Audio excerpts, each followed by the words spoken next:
Day 77 part 3 అనమాట. మనకి cycle తొక్కడం ఎంత ఇంపార్టెంటో దానికి ముందు వామప్ కూడా అంతే ఇంపార్టెంట్.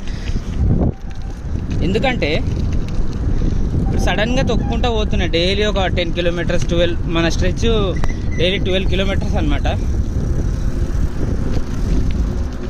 ఇప్పుడు ఇట్లనే పెడతా కదా, మెడల్ నొప్పి అవుతున్నాయి అనమాట. అదే వామప్ నేను అప్పుడప్పుడు వామప్ చేసి వస్తా, వారానికి ఒక 3-4 సార్లు చేస్తా. ఇక టైం లేనప్పుడు వచ్చేస్తా డైరెక్ట్. ఇక మెయిన్ ఫస్ట్ మన డ్యూటీ ఇంపార్టెంట్ కదా. టైం ఉంటే వామప్ చేస్తా ఒక 20 నిమిషాలు అట్లా. వామప్ చేస్తే అసలు మనకు తొక్కినట్టే అనిపించేది. ఇక వామప్ ఇంకా పటంచేరు ఎగ్జిట్ అనమాట. కనిపిస్తుందో లేదో, నేనే కనిపించవచ్చు నాకు తెలిసి.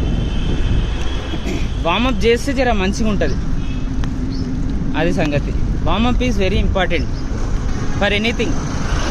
క్రికెట్ మ్యాచ్ 4 గంటల మ్యాచ్కి వాళ్ళు ఎన్ని రోజులు ప్రాక్టీస్ చేస్తారు? ప్రాక్టీస్ చేస్తూనే ఉంటారు. Practice makes man perfect. Wow, అది సంగతి. మనం కూడా టైం చేస్తున్నాం, అది ఇక్కడ డ్యూటీ చేయాలి, ఓదికి ఇది చేయాలంటే let's go. Okay friends, main road వచ్చేసింది. స్వీట్ హార్ట్ ఇదే అనమాట మనం డైలీ సర్వీస్ రోడ్డు. ఈ నుంచి ఇట్లా ఇది ముంబై హైవే, ఇట్లా లెఫ్ట్ వెళ్ళిపోతాం, ఇక రైట్ వెళ్ళిపోతే పటంచేరు.